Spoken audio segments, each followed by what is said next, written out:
सियाचिन, जहां कदम कदम पर मौत सफेद रंग में पाई जाती है, जहां का टेम्परेचर -30 से -50 तक गिर जाता है। 70 मील फी घंटा की रफ्तार से चलते बर्फानी तूफान इंसान को चंद लम्हों में फ्रीज कर देते हैं। तलवार की धार से ज्यादा तेज नोकीली बुलंदियां। ऐसे इंसान दुश्मन माहौल में कुछ जांबाज जो अपनी जान की परवाह न करते हुए दुश्मन से टकरा गए। जहां सिर्फ इंसान नहीं, मौसम भी एक जानलेवा दुश्मन हो, ऐसे माहौल में उन जांबाजों ने वो कर दिखाया जो नामुमकिन था, जिनके कारनामे आज भी दुश्मन के दिल में खौफ पैदा कर देते हैं। ऐसे ही कुछ जांबाजों की सच्ची दास्तान। Let's go. सियाचिन।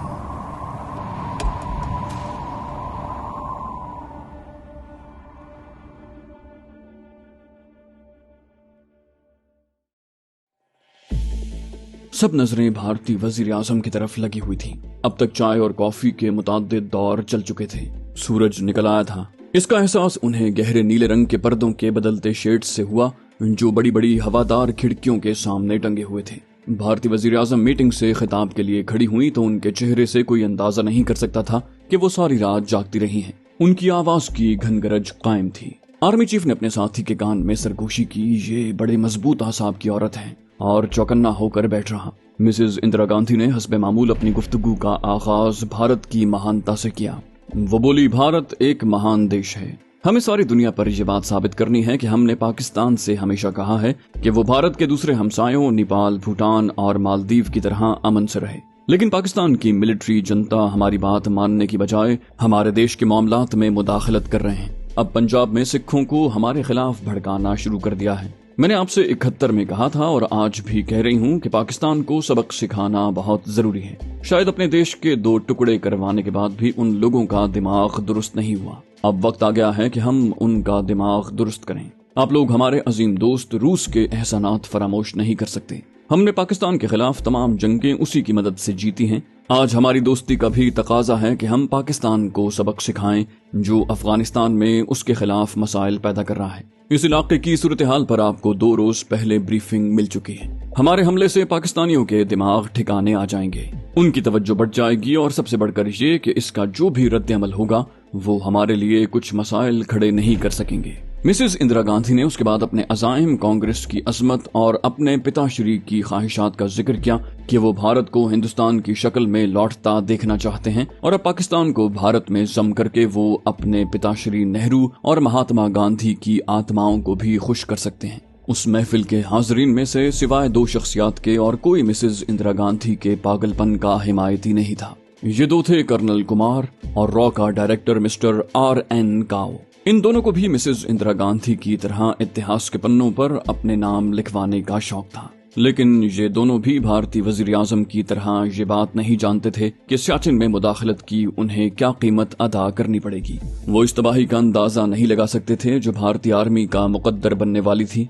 R.N. काओ समझता था कि जिस तरह उन्होंने 1971 में मशरकी पाकिस्तान को बांग्लादेश बना दिया था, उसी तरह वो सियाचिन पर काबिज होने के बाद पेशकदमी करके शाहराह कराकोरम तक पहुंच जाएंगे, और दुनिया की उस अजीम शाहरा पर काबिज होने के बाद पाकिस्तान को चीन से काटकर अपना लोहा दुनिया से मनवा लेंगे, जिसके बाद अमेरिका या किसी और सुपर पावर को इस खित्ते में सिवाय भारत के और कुछ दिखाई नहीं देगा। इस खित्ते के सारे वसाइल उनकी दस्तरस में होंगे।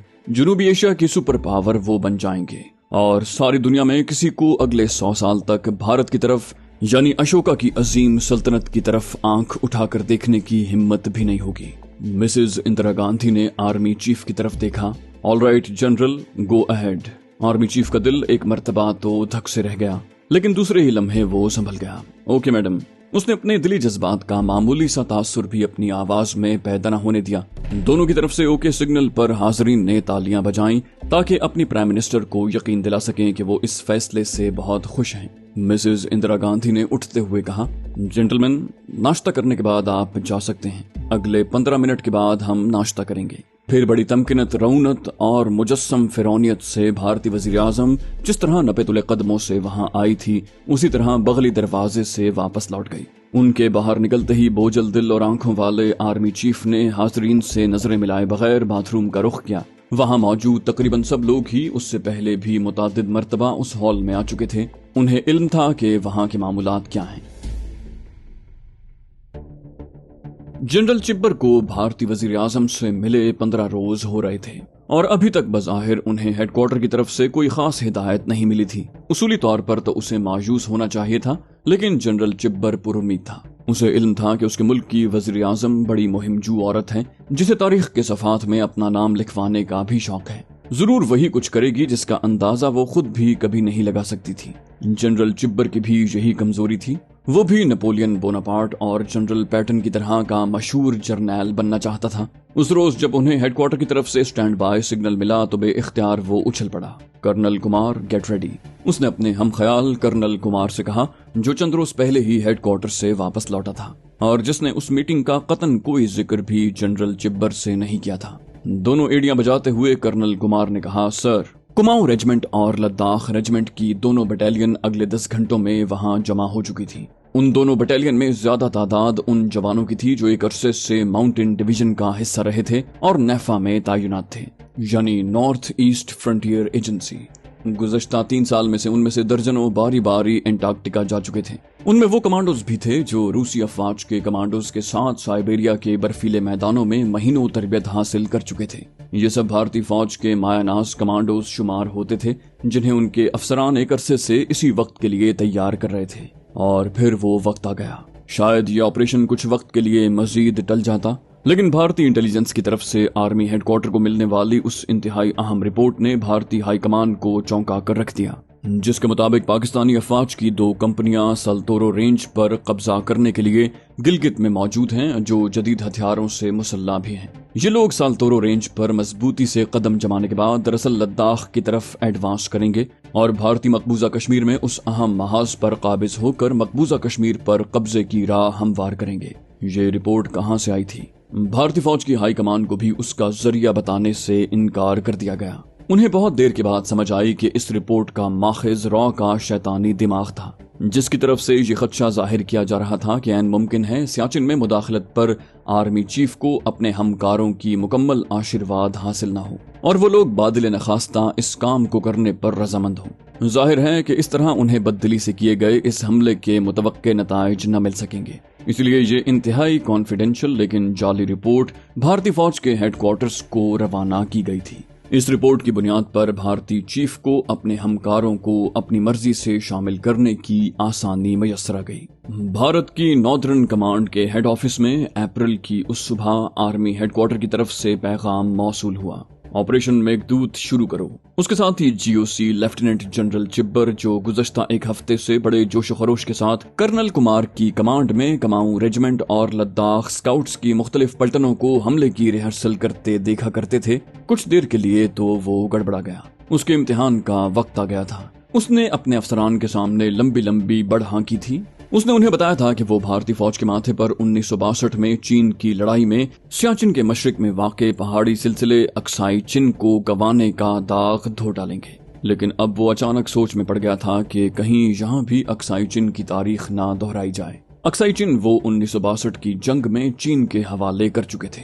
अगले ही रोज 1978 से अब तक सियाचिन में भारतीय फौजियों के मुख्तलिफ ग्रुप्स को लेकर मुख्तलिफ औकात में रैकी करने वाले लेफ्टिनेंट कर्नल नरेंद्र बलकुमार ने उसे किसी बात पर कहा था, जनरल, एंटार्क्टिका तो सियाचिन के मुकाबले में पिकनिक पॉइंट है। जनरल चिब्बर को न जाने क्यों रह रह कर ख्याल आ रहा था कि उसने कहीं गुज़श्ता 3-4 साल से सियाचिन पर कब्जे का जो थीसिस बना रखा है, जिसको तहरीरी शक्ल में अपने हेडक्वार्टर को भेज दिया गया है, उसकी सारी पेशेवराना जिंदगी का कबाड़ा ही न कर दे। उसने अपने कंधे उचकाते हुए कहा, एनीवेज, और अगले ही लम्हे वो कर्नल कुमार के साथ इंतजामात का जायजा ले रहा था। उन्हें आज शाम को ऑपरेशन मेघदूत का आगाज करना था। जीओसी का हुक्म मिलते ही भारतीय एविएशन हरकत में आ गई थी। 1962 में चीन के साथ लड़ाई के दौरान नेफा फ्रंट पर मार खाने से भारतीयों ने बड़ा सबक सीखा था। उन्होंने बर्फानी इलाकों और ऊंचे बर्फीले पहाड़ों पर भी फौज को लड़ाई की खुसूसी तरबियत देना शुरू की थी। भारतीय जानते थे कि पाकिस्तानियों को इस नौयत की जंग लड़ने की तरबियत या तजुर्बा हासिल नहीं है, इसलिए वो जरूर मैदान मार लेंगे। नकलो हमल के लिए भारतीयों के पास दुनिया के बेहतरीन हेलीकॉप्टर, फ्रांस के लामा हेलीकॉप्टर, जिन्हें भारत चीता हेलीकॉप्टर के नाम से अपने मुल्क में बना रहा था, मौजूद थे। भारी सामान हरब ज़रब और ज्यादा तादाद में फौजियों को महाज जंग तक पहुंचाने के लिए भारतीय फौज के पास रूस के MI-17 और MI-26 बड़ी तादाद में मौजूद थे। MI-26 हेलीकॉप्टर बैक वक्त सामान्य हरब ज़रब से लैस 85 जवानों के साथ 15,000 फुट की बुलंदी पर आसानी से परवाज कर सकता है। इस ऑपरेशन के लिए चीता MI-17 और MI-26 हेलीकॉप्टरों को बड़ी तादाद में अगले ही रोज नॉर्दर्न कमांड के हेडक्वार्टर में पहुंचा दिया गया था, जहां से अब कर्नल कुमार की कमांड में कमाऊं रेजिमेंट की एक बेहतरीन तरबियत याफ्ता बटालियन और लद्दाख स्काउट्स की एक बेहतरीन बटालियन नॉर्दर्न पास पर सियाचिन में उतार दी गई, जबकि एक एक पलटन को अलग से बिलाफोंडला और स्याला में उतार दिया गया।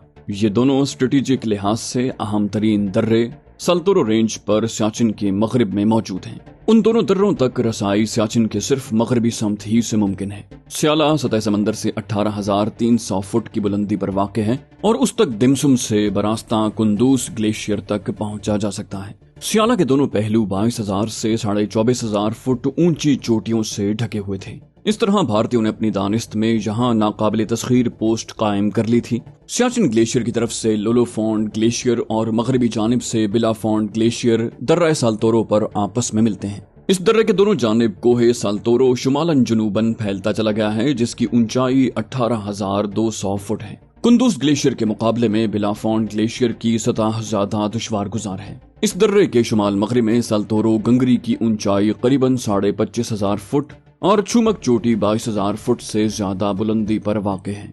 दर्रे के जुनूब मगरिब में बिलाफोंड ग्लेशियर के दहाने के नजदीक छुमक ग्लेशियर मशरक की जानिब साल्तोरो पहाड़ से जा मिलता है। इस दर्रे के मशरकी किनारे पर साल्तोरो पहाड़ी सिलसिले की 22,000 फुट से ज्यादा बुलंद ऊंची चोटी मौजूद है। ग्यांकला में इंतहाई मुश्किलात के पेश नजर भारतीयों ने इस तरफ आना मुनासिब नहीं समझा था, क्योंकि यहाँ से सियाचिन ग्लेशियर के जुनूब मशरकी दहाने पर वाक़े जंगरोलमा नामी भारतीय फील्ड हेडक्वार्टर का फासला बमुश्किल 7 या 8 किलोमीटर था। भारतीय यहाँ से होने वाली किसी भी पेशकदमी को बआसानी रोक सकते थे। गुरजीत सिंह का बस नहीं चलता था कि अपने हेड बावर्ची धन बहादुर का टेटवा दबा दे, क्योंकि गुज़श्ता 3 माह से वो धन बहादुर की मिन्नत समाजत करता रहा था कि उसे 1 हफ्ते की छुट्टी देकर गांव जाने की इजाजत दे, लेकिन धन बहादुर उसे मुसलसल अगले हफ्ते पर टरखा रहा था। गुरजीत सिंह ने जिंदगी के कुछ अच्छे दिन हांगकांग में गुजारे थे, जहां से उसने कॉन्टिनेंटल खाने पकाने की अमली तरबियत हासिल करने के बाद एक अरसा वहीं एक 5 स्टार होटल में नौकरी की थी। उस होटल में भी उसका शुमार जल्द ही अच्छे बावर्चियों में होने लगा था और वो होटल के किचन की जरूरत बन चुका था।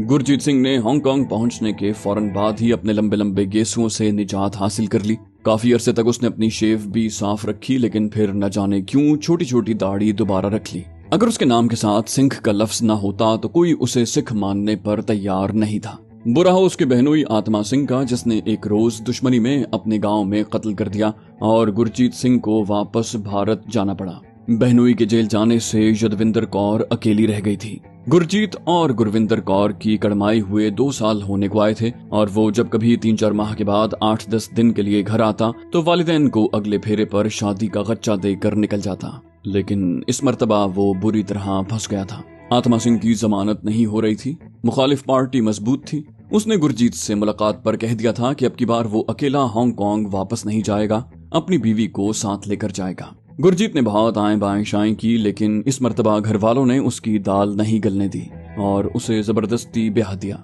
शादी से तो मुमकिन है गुरजीत सिंह पहले भी इनकार न करता, लेकिन असल डर उसे शादी से ज्यादा YBG का था। सिख जट घराने में जन्म लेने के बावजूद उसने कभी देहात की जिंदगी पसंद नहीं की थी। जब कभी कॉलेज से छुट्टी होने पर उसका बाप उसे डांट टपट कर खेतों में ट्रैक्टर चलाने के लिए भेजता तो वो बादल नखास्ता ही जाता और ट्रैक्टर पर बैठकर उसने कभी अपना पांव जमीन पर नहीं उतारा था। उसने लड़कपन में बाप और बड़े भाइयों से कई मर्तबा मार और माँ से गालियां इसी मसले पर खाई थी, लेकिन कभी दिल से वो खेती बाड़ी की तरफ मुतवज्जे न हो सका। खानदानी रिवायात के मुताबिक BA के साल अव्वल ही में उसकी कड़माई गांव ही के एक और जाट घराने में कर दी गई। उस घराने में उसके 2 भाई पहले भी ब्याहे हुए थे।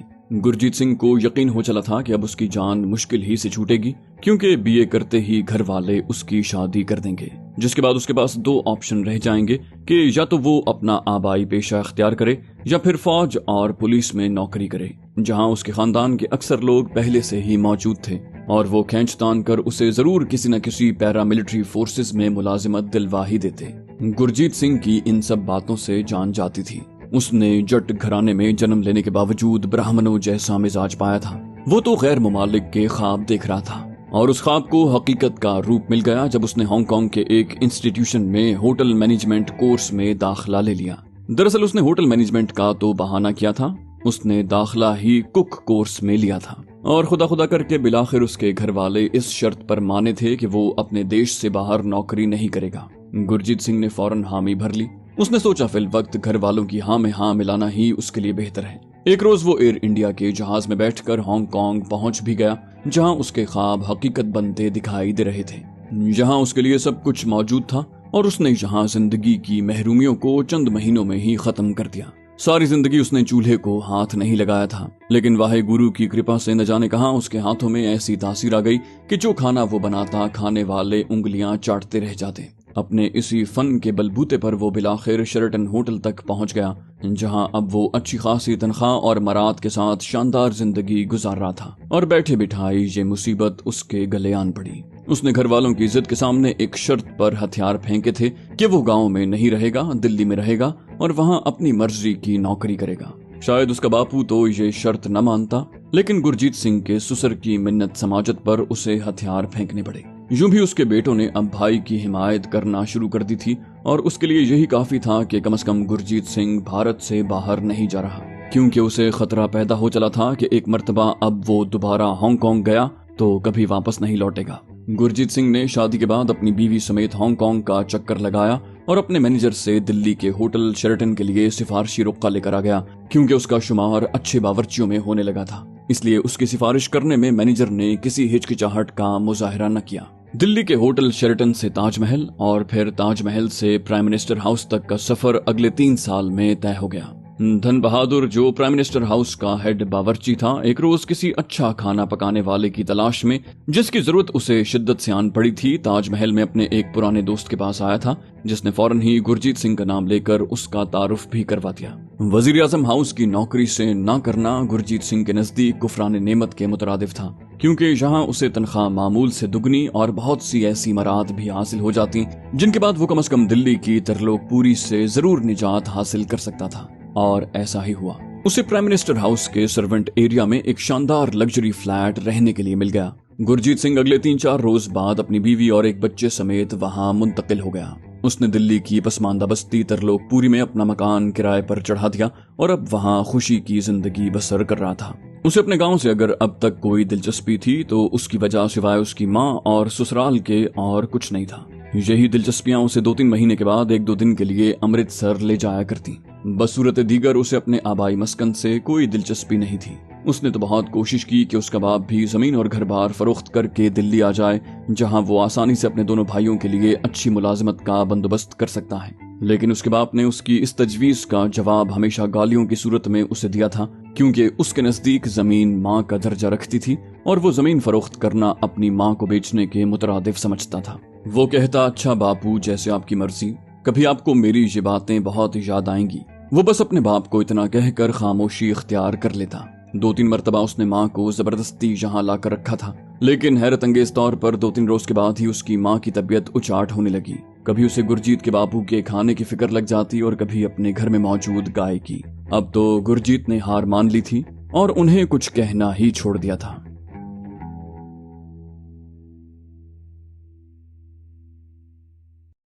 تو دوستو، یہ تھی ہماری آج کی ایپیسوڈ۔ امید کرتے ہیں آپ کو ہماری کہانی پسند آئی ہوگی۔ جانے سے پہلے اس ویڈیو کو لائک کیجیے اور شیئر کرنا مت بھولیے۔ کامنٹ کر کے ہمیں بتائیے کہ آپ کو ہماری ویڈیو کیسی لگی، اور اگر ابھی تک آپ نے اس چینل کو سبسکرائب نہیں کیا تو اسے سبسکرائب کیجیے اور بیل آئیکن دبا کر آل نوٹیفیکیشنز آن کر لیجیے۔